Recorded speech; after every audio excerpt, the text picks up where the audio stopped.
Welcome to the Law Offices of Chris M. Ingram podcast. Today we are covering part 3 of our 4-part series called Strategies for H-1B Success. Before we get started, we would like to acknowledge Attorney Chris Ingram and his dedicated legal team. They did a great job researching and preparing this material for us. We are thrilled to be able to present this topic for you today.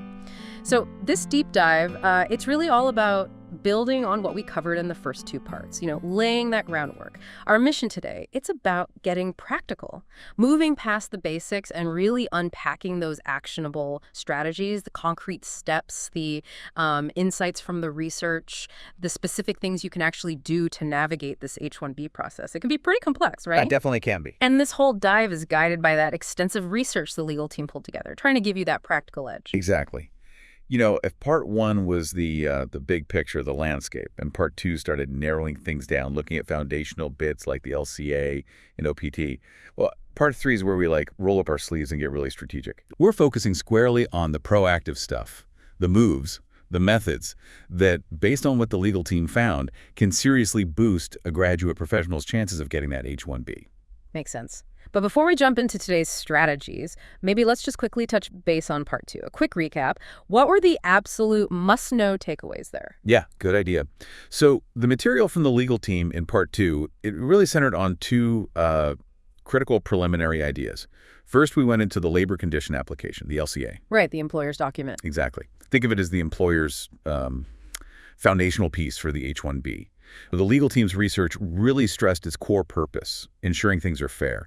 Specifically, it forces the employer to certify a couple of key things. 1, they'll pay the H-1B worker at least the prevailing wage for that job in that specific place, or the actual wage they pay their other workers with similar experience, whichever is higher. That's crucial. So it protects the worker from being underpaid. Precisely. Protects them from exploitation, getting less than the market rate. And second, the employer has to state that hiring the H-1B worker won't mess up the working conditions for similar U.S. workers already there. Okay, so it's about protecting both sides then. Exactly. It's a regulatory tool, not just paperwork. It protects the foreign worker and the U.S. labor market. It's the essential groundwork the employer has to do before they can even file the actual H-1B petition. So understanding the LCA, even though you don't file it yourself, gives you insight into a core part of the process. And, well, it assures you certain standards are being met. Got it. And the second key piece from part 2 was OPT. Yes, optional practical training, or OPT. The legal team described this as basically a work permit bridge. It's specifically for international students, F-1 visa holders, after they finish their U.S. degree. It lets them get real-world, hands-on work experience related to their studies right after graduation. Which seems like a pretty common route into a job and maybe H-1B sponsorship later. It often is. Very common. It lets them work legally for a potential sponsor straight out of school. But, and this is a really critical point, the legal team emphasized, while OPT is super beneficial and, a common path, it is not the only way to get an H-1B visa. Right, and that's such an important distinction because that leads us straight to Aisha's story, which the legal team mentioned. Exactly. Aisha's example, which we touched on briefly, was included by the legal team for that very reason, to show that, yes, H-1B success is definitely possible even if you don't have OPT. Her story, getting that H-1B at a huge tech company like Meta, it just proved that while having that U.S. work experience via OPT helps. It's not insurmountable if you don't have it. Not at all. It shows that things like having really in-demand skills, networking the right way, and just building a genuinely compelling profile, these things can make up for not having OPT. Her story is the perfect setup for the strategies we're about to dig into today. It shows these alternative paths aren't just, theoretical, they actually work. That is a powerful way to frame it. So if OPT isn't the absolute gatekeeper, then why is the H-1B still seen as such an ideal option, particularly for graduate professionals? What makes it such a good fit for them? That's where the specific features and benefits of the H-1B itself really shine, especially when you look at them through the lens of someone with a graduate degree. The legal team's material outlines several core reasons. First off, the H-1B is specifically for people in high-demand careers. The legal term is specialty occupations. Right, jobs needing specialized knowledge. Exactly. Roles that pretty much require a bachelor's degree or higher in a specific field, just as a baseline. This lines up perfectly with graduate education, which gives you that deep, focused expertise. And the legal team's research shows these jobs are heavily concentrated in really critical U.S. industries. We're talking cutting-edge, TechSync, Amazon, places like that, vital healthcare sectors like the Mayo Clinic, complex finance with giants like Goldman Sachs, and of course academia and research at top places like MIT. So the jobs graduates are often aiming for. Precisely. And the demand is huge. The legal team pointed out that employers filed something like 240,000 LCAs back in 2024. Wow, 240,000. Yeah, it's a massive number. It just shows how much these high-demand fields rely on the H-1B program to bring in that specialized talent. Second big reason, competitive salaries. This brings us back to the LCA again. The wage protection part. Exactly. As the legal team emphasized, that built-in wage protection is a major plus. It means H-1B workers shouldn't be getting paid way less than their American colleagues. The employer has to certify they're paying the prevailing wage for that job in that city. The legal team gave a concrete example. The average salary for tech jobs in California, a huge H-1B state, was around $159,592. That's a significant number. It is. And the LCA process directly links the visa to these kinds of competitive salaries. So professionals coming in on an H-1B are compensated fairly for their skills in that market. That financial stability is, pretty important when you've invested so much in grad school. Third, and this is a really unique one, is the pathway to residency, or what's called dual intent. Ah, yes, this is a big differentiator. Huge. The H-1B visa explicitly allows for dual intent. That means the visa holder can legally, openly plan to seek permanent residency, a green card, while they're still on their H-1B status. This is a massive advantage the legal team highlighted. You don't have to pretend you don't want to stay long-term. Unlike some other visas where that intent can be problematic. Exactly. You can work towards a green card sponsorship from your employer without worrying it'll jeopardize your current H-1B visa. For grad professionals looking at a long-term career, maybe even life, in the U.S., that clear path is incredibly valuable. Fourth, the material points out the cap-exempt options. That annual cap, the number limit, and the lottery.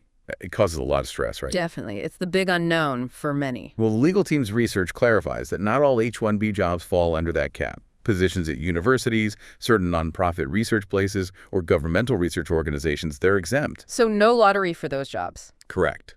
If you get a job offer from one of these cap-exempt places, you bypass the whole annual lottery mess entirely. This opens up a really significant alternative path, often less crowded than the main pool. It makes academia and research strategic targets if you want to avoid that lottery uncertainty. Fifth benefit, genuine career mobility.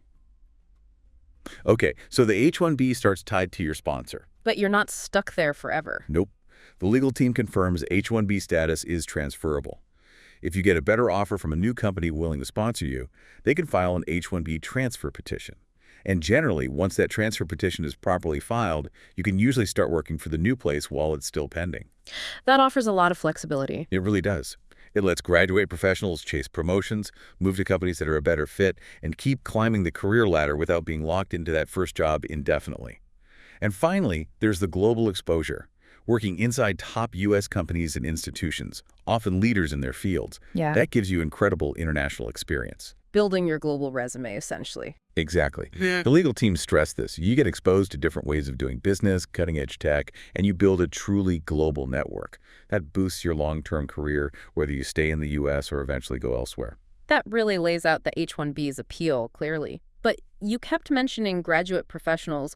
What is it about their specific profile that makes them such a good fit for these visas based on the legal team's findings? That's a great question. It really drills down into why this visa category exists and who it's meant for. The legal team's material points to a few specific things that make grad professionals strong H-1B candidates. First and foremost, it's the specialized skills. Graduate degrees, masters, PhDs, especially in fields like, STEM, medicine, law, advanced business. They're designed to give you deep, specific expertise. Not just general knowledge. Right. They equip you with those high-level, often cutting-edge skills and knowledge that are exactly what's needed for those specialty occupations, the H-1B targets. Companies aren't sponsoring H-1Bs for just any job. They need people who can fill roles demanding that specific advanced skill set that comes from graduate study. Second, having a U.S. education can be a real plus. It's not, strictly required for every H-1B job, But getting a master's or PhD from a U.S. school, as the legal team highlights, brings tangible benefits. Beyond just the education itself. Yeah. Besides the quality of education and getting familiar with the U.S. professional scene, a key advantage is qualifying for the advanced degree exemption in the H-1B lottery. Ah, the master's cap. Exactly. If you have a U.S. master's degree or higher, you get a shot in a separate, smaller lottery before the main lottery even happens. This boosts your statistical chances of getting picked quite a bit compared to being in the regular pool.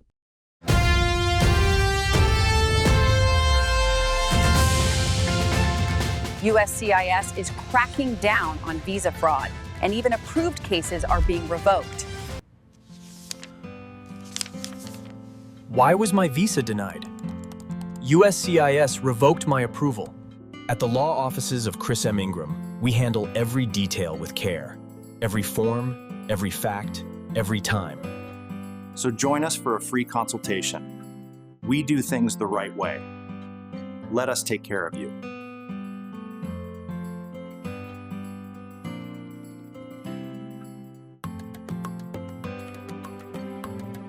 While OPT often goes hand in hand with a U.S. education, like we said, the advanced degree exemption is a powerful benefit on its own. Even if you don't have OPT. Right. And third, there's just high demand specifically for these highly educated professionals. The legal team's research keeps coming back to this. The companies sponsoring H-1Bs are actively looking for people with graduate-level skills. The huge number of LCAs shows this overall, but the regional data makes it even clearer. The legal team mentioned that in California alone, a massive hub for tech and other specialized jobs, employers filed 80,190 LCAs in 2024. 80,000 just in California. Just in California. That number really drives home the point. Employers in these key areas are actively recruiting and seeking H-1B sponsorship for professionals with the kind of specialized skills you get from graduate school. It's a clear match between supply-skilled grads and demand companies needing that expertise. Okay, let's unpack this then. Given all these advantages, and how well graduate professionals fit the profile, the really big question is, what are the actual concrete strategies someone can use to significantly improve their odds of getting an H-1B, especially if maybe they don't have OPT or a U.S. degree?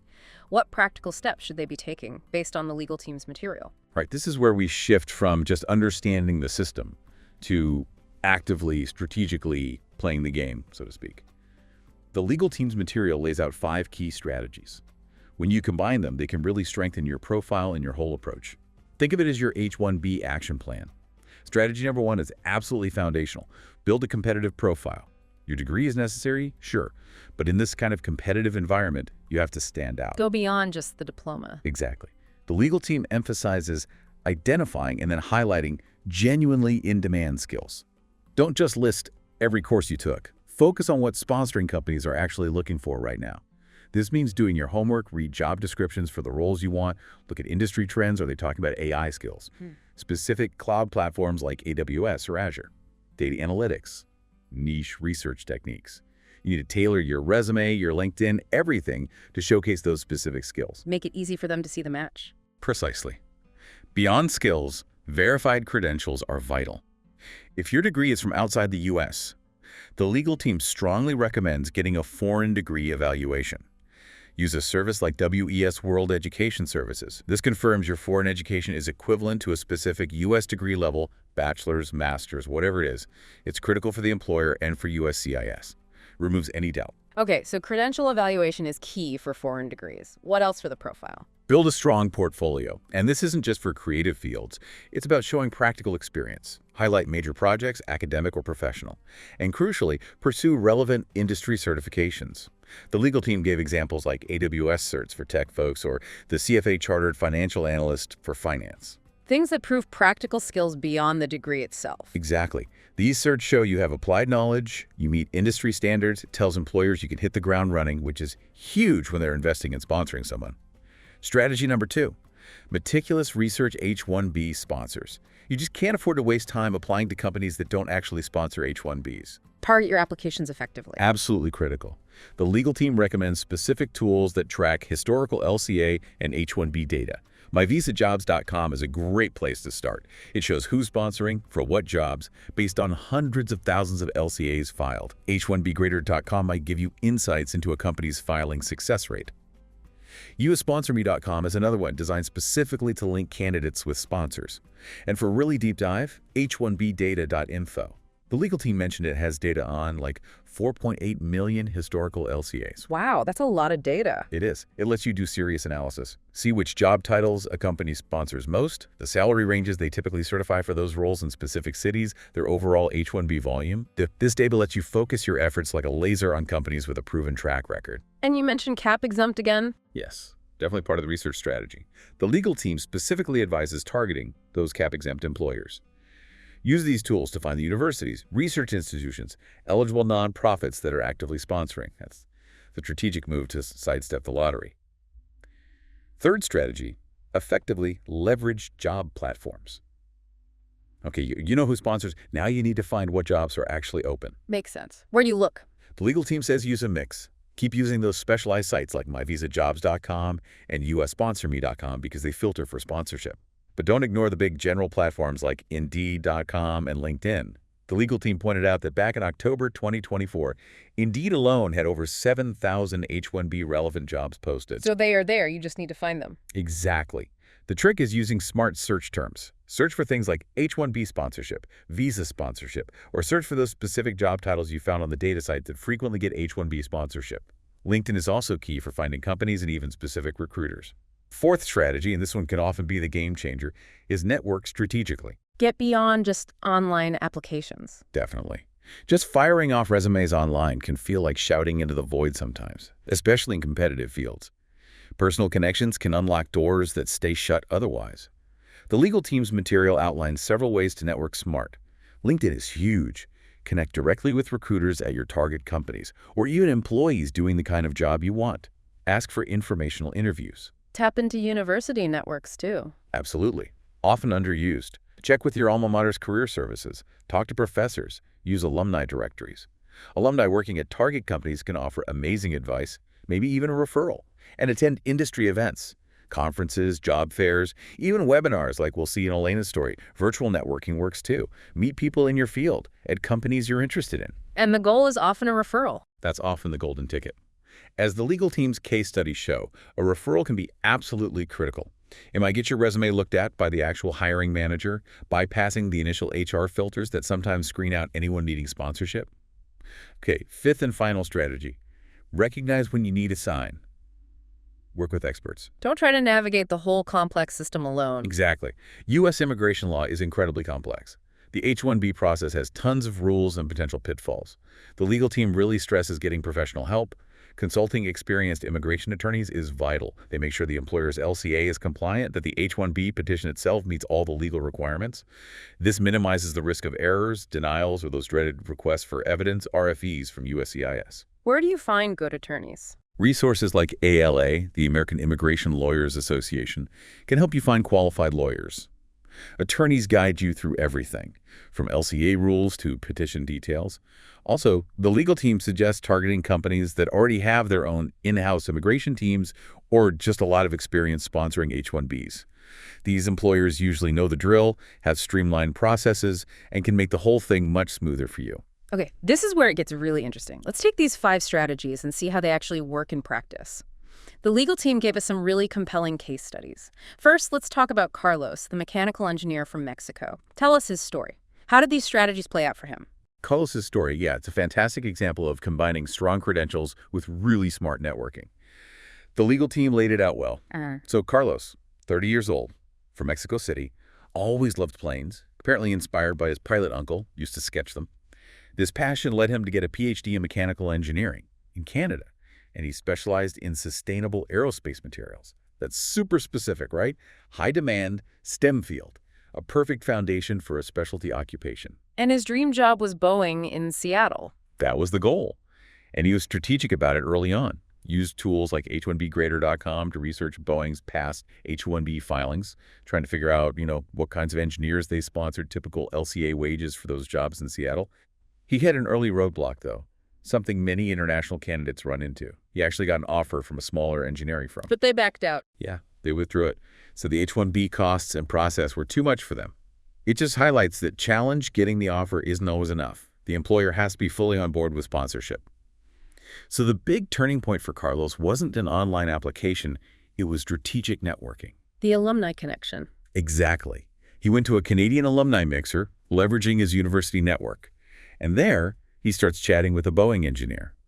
The key thing, the legal team noted, was that they connected over a shared interest sustainable aerospace. It wasn't just, hey, can you help me get a job? Finding that common ground was crucial. That conversation led to the engineer offering Carlos a referral. That was huge. It helps his resume bypass the giant pile and land right with the relevant hiring manager. So the referral opened the door. What about the interview? He nailed it by being specific. He didn't just talk generally about his PhD research. He pitched a specific, impactful idea from his work, a new composite material he developed that could potentially cut aircraft fuel use by 15%. Wow, showing direct value. It's exactly.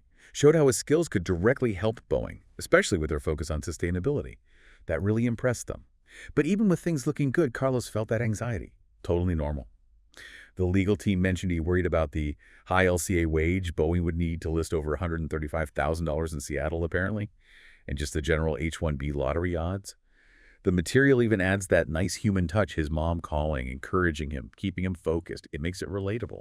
And the legal team made a point of saying Carlos did all this without having OPT, right? That's pretty significant. Absolutely crucial detail. His story really hammers home that OPT isn't essential for H-1B success. He relied completely on the strength of his advanced credentials, that very specialized PhD, the tangible research outcome he could pitch, and that proactive, smart networking that got him the referral.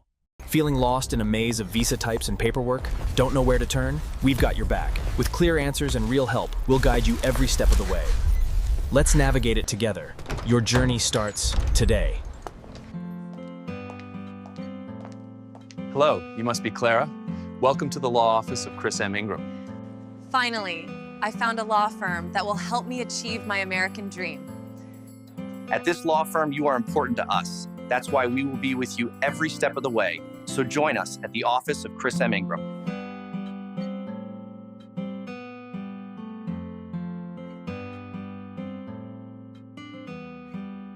The legal team then detailed Boeing's side of things. Boeing filed the required labor condition application, the LCA, in April 2026.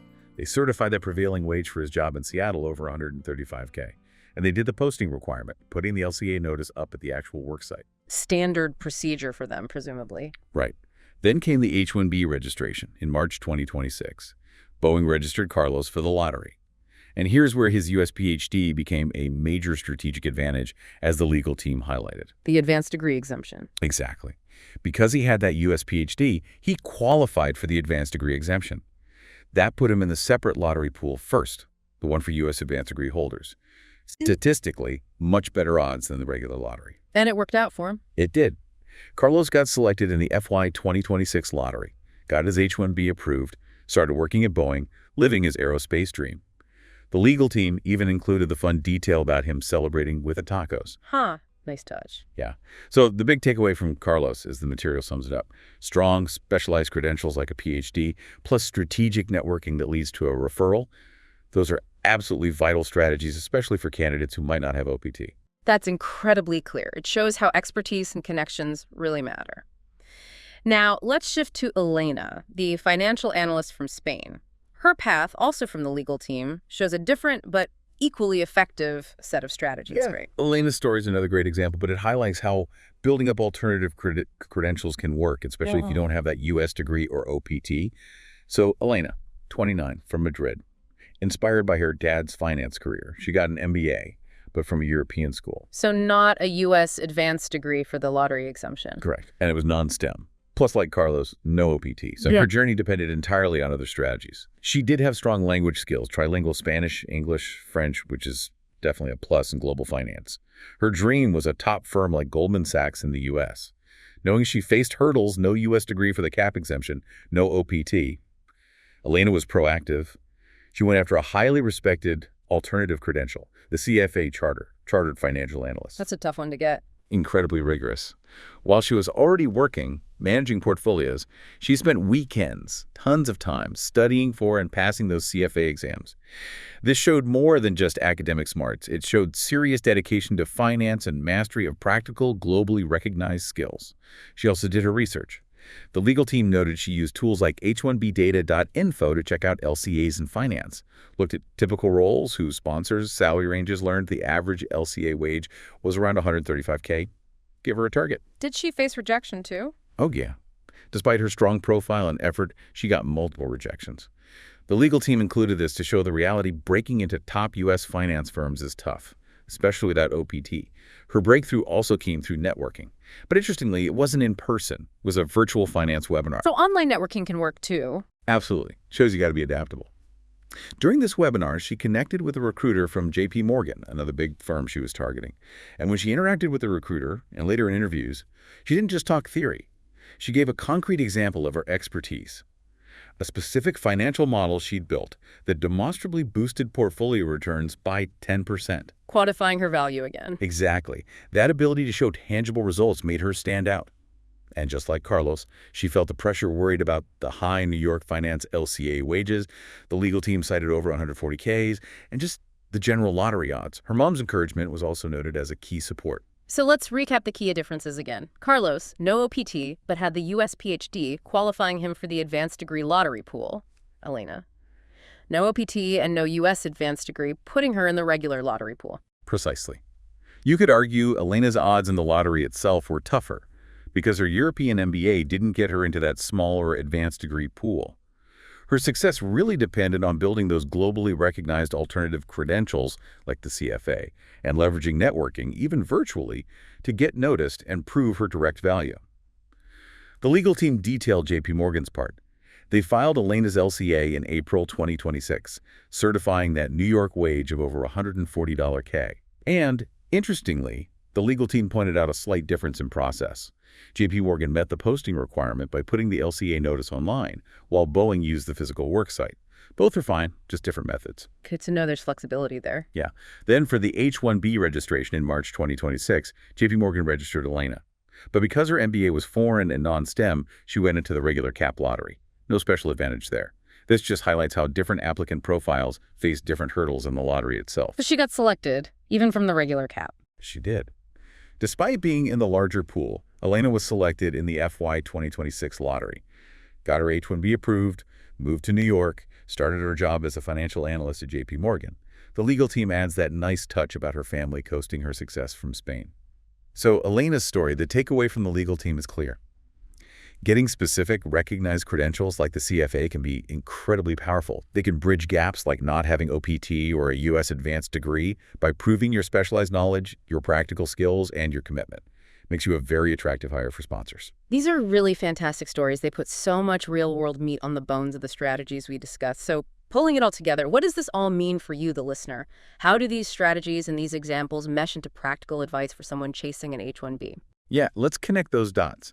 When you look at Carlos and Elena's experiences next to those 5 strategies the legal team laid out, you get a really clear, actionable roadmap, especially for graduate professionals trying to figure out this H-1B puzzle. First thing, absolutely hammered home by their stories. OPT helps, yes, but it is definitely not the only way. Both got H-1Bs without it. Shows that other strategies can be just as, maybe even more effective depending on who you are. Don't despair if you don't have OPT. Exactly. Second, the power of credentials beyond just your degree is huge. Carlos's specific PhD results, Elena's CFA, these weren't just resume lines. They were proof of deep skill and practical value. The legal team's cases really show that in a competitive race, things like certs, proven practical skills, verified foreign degrees. They tell employers you're not just book smart, you can actually do the job well. Makes sponsoring you seem like a much better investment. Third, strategic networking is invaluable. Can't stress this enough. Both Carlos and Elena got their breakthrough connections, an alumni referral for him, a virtual webinar contact for her. It wasn't just luck. No, the legal team's narrative show it was targeted engagement to get seen by the right people. Referrals, direct contacts, they could just cut through the noise of online applications. Especially important for H-1B, where companies are looking for specific, high-quality people they're willing to go through the process for. Fourth, do your homework on employers. Use those tools the legal team recommended. Seriously, research who sponsors for what roles, what their track record looks like. Focus your energy effectively. Target companies that sponsor regularly or look hard at those cap-exempt options. It's all strategic. Know the landscape. Exactly. And fifth, while you don't file the LCA or handle the registration yourself, understanding those employer steps is really helpful. Knowing about the LCA wage rules, the registration process, the difference between the regular cap and the advanced degree exemption. It helps you understand the timeline, what the employer is going through, how your profile fits into the lottery odds, like knowing Carlos had the advanced degree edge or Elena didn't. It helps manage your own expectations. So at the end of the day, the path to an H-1B, based on the legal team's research in these stories, is about building that strong, verifiable profile, actively hunting opportunities through smart research and networking, and clearly showing your value. It takes persistence, resilience too. Rejections happen, the lottery is uncertain. But by really focusing on boosting your credentials, networking smart, and understanding the game, you seriously improve your chances, even without things like OPT or US degree. It's about playing your strengths and navigating the system strategically. That's incredibly insightful. You've really provided a clear, actionable framework drawing directly from these examples and the legal team's research. Thank you for breaking that all down and connecting it so well for our listeners. We've covered a ton today, reinforcing the basics like LCA and OPT, unpacking why the H-1B is so appealing for grads, detailing those 5 key strategies, and then seeing them come alive with Carlos and Elena. Yeah, it feels like we've built a really solid strategic base here. Yeah. But there's still one more part to go in this series. It's designed to kind of wrap things up and add some important final pieces. Okay, what can we expect in part 4? So in part 4, according to the plan from the legal team, we'll finish up our H-1B strategy discussion, add some final thoughts on like maintaining status, thinking long-term, and crucially, we'll introduce a potential alternative path if the H-1B lottery doesn't work out. The E2 investor visa. Different route entirely. Completely different. For people from certain countries who want to invest in and run a U.S. business. And the legal team's material also gives us 3 more stories to look at. We'll follow the journeys of Sanjay, Raj, and Liam, see how different backgrounds, different industries, different challenges play out in real H-1B or maybe alternative visa scenarios. That sounds like the perfect way to round out the series. Covering the main path, potential alternatives, and more real-life examples. Definitely looking forward to that next time. Absolutely. The goal, based on all the great work the legal team did, is really to give you the most complete picture and the best strategic toolkit possible for navigating these U.S. professional immigration options. Thank you so much for being with us today. We hope you gained a lot from this discussion. Once again, we would like to thank attorney Chris Ingram and his team for researching and preparing this material for our presentation today. They are doing an awesome job. Please leave us a comment if you can, as it really means a lot to all the staff. If you'd like to book a free consultation, please visit www.breakthroughusa.com. See you next time on Let's Talk U.S. Immigration. Bye for now.